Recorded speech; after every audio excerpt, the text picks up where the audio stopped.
El Día de los Muertos, the Day of the Dead. Largely originated in Mexico, it is a celebration of life and death in which families commemorate those loved ones who have passed away.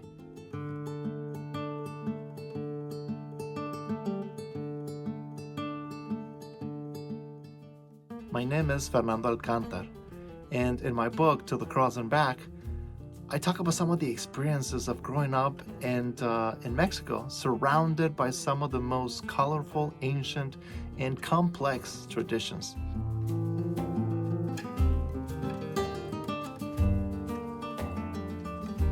But what is Día de los Muertos, or Día de Muertos? A quick Google search will show you a very interesting imagery, including, I'm sure, some clips from the popular Disney Pixar movie, Coco.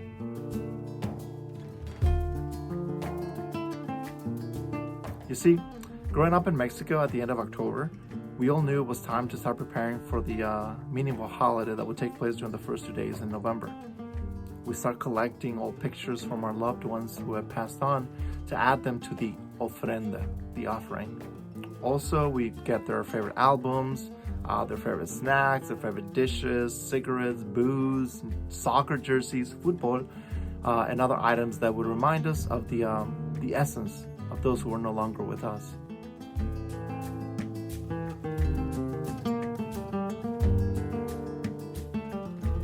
Calaveras. Skulls or skeletons might be the most recognizable symbol of the holiday, isn't it? You see them made in many shapes and forms. Some of them are made of paper mache and sugar paste, or carved out of wood and bone. But calaveras de azúcar, those were my favorite. Skulls made of sugar with colorful accents and designs, meaning that regardless of how ugly or deadly it can be, there's always sweetness in it.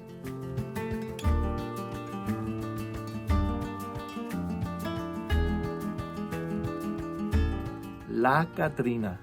It is a female skeleton character usually dressed in fancy clothing. Originally designed to mock those in the upper class, she warns us about vanity and to remind us that rich or poor, we all have the same finale. Ah, the makeup. Adults and children wearing black and white skeleton designs on their faces and bodies. Other than a great excuse to extend holiday for a little bit longer, it offers us the opportunity to make fun of death, to take away power from it, to say that we are not scared of you. Because humanity has found a way, in mass numbers, to cope with loss and to teach us invaluable, priceless lessons. It is the opportunity to help us grieve a little more and to remember that we've learned from those who came before us. Furthermore, it is an opportunity to remove the fear of death, to learn from and find gratitude in what we have experienced, and to substitute, if we can, the emptiness and our loss with the joy and lessons of their memory.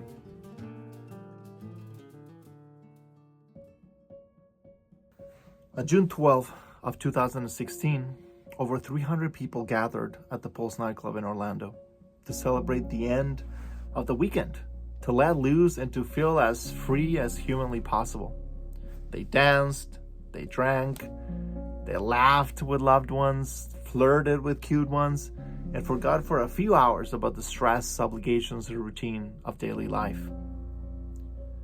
Between 2:02 and 5:14 a.m., an armed man walked into Pulse and killed 49 people, 49 of those dancers, and wounded 53 others.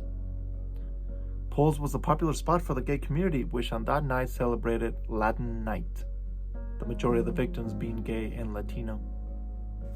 It is the second worst mass shooting by a single gunman in U.S. history, the second deadliest terror attack on U.S. soil since 9/11, and the greatest incident of violence against the LGBT community in America. We saw the images of red and blue lights in front of the iconic black and white sign with the P in the middle of the circle. We heard the desperate 911 calls. friend got shot in the bathroom. My ex-girlfriend is hiding in the bathroom at the club Pulse. We read some of the frantic messages that victims sent to their loved ones while trapped inside. Headquarters, has that female in the bathroom said anything about the number of people that are in there? We heard the forensic report and saw the televised funerals of the victims in the following days. We held vigils. We marched for our dead to process grief, to try to disable fear, and to fill the void with joy in their memory. But my friends, sometimes, ain't it true? It is easier said than done. Breaking news alert. I woke up that Sunday morning, a few hours after the attack, and saw the news notification. Everyone was talking about it on social media. And something sunk in real quick. But it would take me a little bit longer to be able to put it into words and be able to verbalize it fully. As a gay Latino man, I still, in 2016, wasn't safe. I spent the next 3 years at least, every time I went for a night out in the New York City neighborhood, to places like Stonewall, constantly looking for the quickest way out. I would look around and I would be like, okay, I could jump behind that pillar, I could slide under those tables, I would try to avoid the bathroom, I would keep updating my escape plan as the crowd moved throughout the night. Fear can be incapacitating, and while death is a natural and inseparable part of life, we fear it. We don't understand it. And as a byproduct, we put it in the closet hoping that if I don't bother it, it's not going to bother me. But despite our greatest objections on the matter, it often knocks down on that door and reminds us just how fragile our very humanity can be. Every gay man in the world really was at Pulse that night. And in the traditions of my ancestors, of my people, I found solace and comfort as I tried to process my grief. For our dead, I try to accept it and to replace fear with gratitude. And I try to fill that space in the void of my sorrow with joy and lessons in their memory.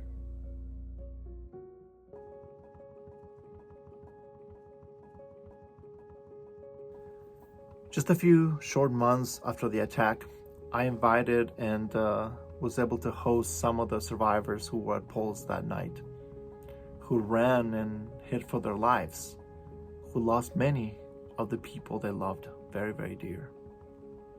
I picked them up from the airport, we stopped for brunch, got them checked into the hotel, picked them up for the first and later the second program of the day, and then we went out for dinner after, before they went to bed, before going back to Orlando.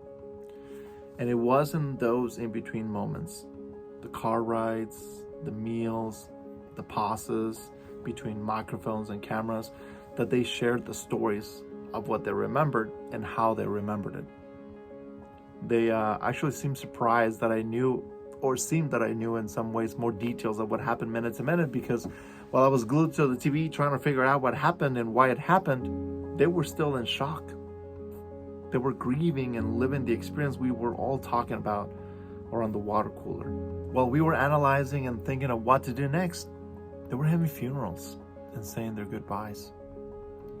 But I also learned, and this is actually what was most precious to me of everything, the behind the scenes stories of the people whose pictures just kept flashing on my screen. Often it seemed that they just forgot that I was there, and they just kept sharing story and story of the people they were proud of the people they enjoyed dancing with, of the people that they were able to figure things out with. We were proud of their achievements. We laughed at their quirks. We talked about how they ate and danced and flirted and farted just like the rest of us. I sat there and felt for a moment that I was also at the party. They told me about how their mother was a big fruit fly, their biggest ally. She'd go to the gay clubs with them and dance the night away. And on that night, she threw her body over her own son to protect him from the bullet. And she did, hoping that he would have many more nights on the dance floor. Brenda, you will never be forgotten. They shared about how their friend started the first gay-straight alliance at his high school. He got an award for it. He was out and proud and was believed to go really far someday, an example to many. But on that night, him and his boyfriend just wanted to be boys and dance, as they deserved and as they should. And though both of their stories were cut short that night, their legacies keep shining. Drew and Juan, you will never be forgotten. Akira was an honor student, graduated third in her class, and she was on vacation in Orlando celebrating her graduation. Yilmari was married and was the mother of 2 sons. She was at Pulse that night with her brother-in-law William and their friend Kamui.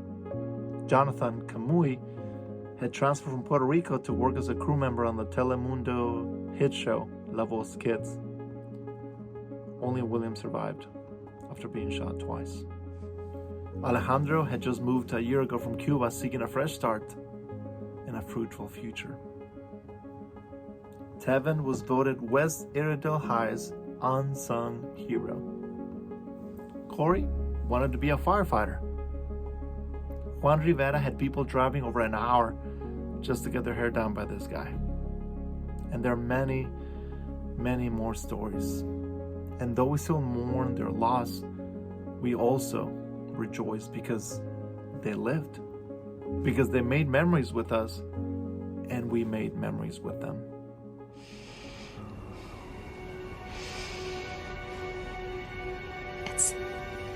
It's just like this wave washing over me again and again. It knocks me down, and when I try to stand up, it just comes for me again. And I can't. It's just gonna drown me. No, it won't. How do you know? Well, because it can't all be sorrow, can it? I've always been alone, so I don't feel the lack. It's all I've ever known.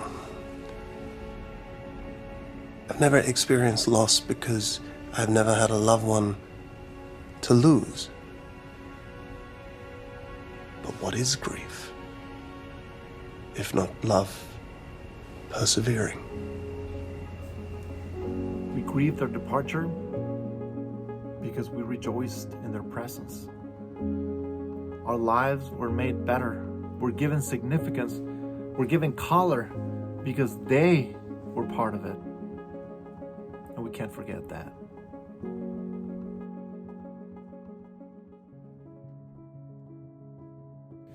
And did we learn? I visited Pulse one day while visiting Orlando for a conference.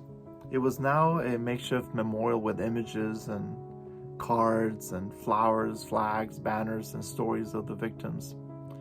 It had become a sort of a pilgrimage destination for many who understood the impact of moments and spaces like this. While sitting and contemplating on the sidewalk, I noticed this young guy who walked around in sort of a daze. He kept going from side to side. He seemed just lost in thought and in distress. When I approached him, he shared that he used to visit Pulse on a regular basis. So he was out in the Navy and was out on duty when the attack happened. And now, a few months later, it was the first time he was able to come back.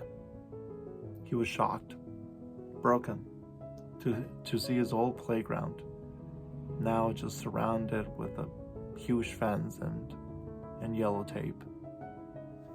And as we grieved over our dead, we talked about the significance of safe spaces like the one Pulse used to be. Filled with emotion and tears on his eyes, he turned to me and said, "This is the place where I learned to be myself." I understood what he meant. A lot of other people in the world did as well, or so we thought. In a show of support, national monuments and landmarks around the globe pay tribute to the fallen victims, identifying them by a unifying symbol of 6 consecutive but different color stripes. The whole world lit up rainbow, and it was beautiful. We will never forget, we told ourselves. We understand now why safe spaces are important. And just a few years later, that same state that was heralded as a loving and accepting community after the attack, where everyone will now be equal and that would go out of its way to educate and welcome everybody, is now passing laws that prevent us from even saying the word gay. So, did we learn from our dead? So on this Day of the Dead, let us remember 3 big and important things. Number 1, La Catrina is coming, either we like it or not. Death is a natural and inseparable part of life, and so is grieving. We have the option of being incapacitated by fear, or we can welcome it, though not necessarily yield to it, but understand its place in our lives. And when she decides to come, just greet her like an old friend. 2, build an ofrenda to their memories. Remember the lessons we have learned from those who came before us, or perhaps we could be destined to repeat their mistakes. And we've had too many of those. And 3, if you have the option, make that skull out of sugar. Because however painful it may be at the time, we can't forget that we can't have the rose without the thorns. And we can't have the rainbow without the rain. There is sweetness in this life if we're willing to look for it. And we must be grateful for that. Because at the end of the day, let us also not forget that those 49 people and the other 300 plus lives that were opposed that night went there because they just wanted to have a good time. Pulse itself was created in 2004 by Barbara Poma, who named the club Pulse to honor her brother John, who had died of AIDS in 1991. The club had also become a hub for HIV prevention, breast cancer awareness, and immigrant rights. Barbara grieved. She learned, and then was able to turn that loss into joy for her and for many, many others. This way, John's pulse would live on. Let us remember those who fought for equality. Let us remember those who fought for peace. Let us remember the stories of those who inspired us, those who made discoveries that educated us, those who made us laugh, and those who challenged us, those who cared for us, and yes, those who danced with us. Thanks to them, we understand that we are free to love, free to live, and free to choose the path that we choose for ourselves. Let us not forget the beautiful, wonderful, and timeless lessons from our dead. So hopefully, us as well can keep that pulse beating. Happy Day of the Dead, and thank you.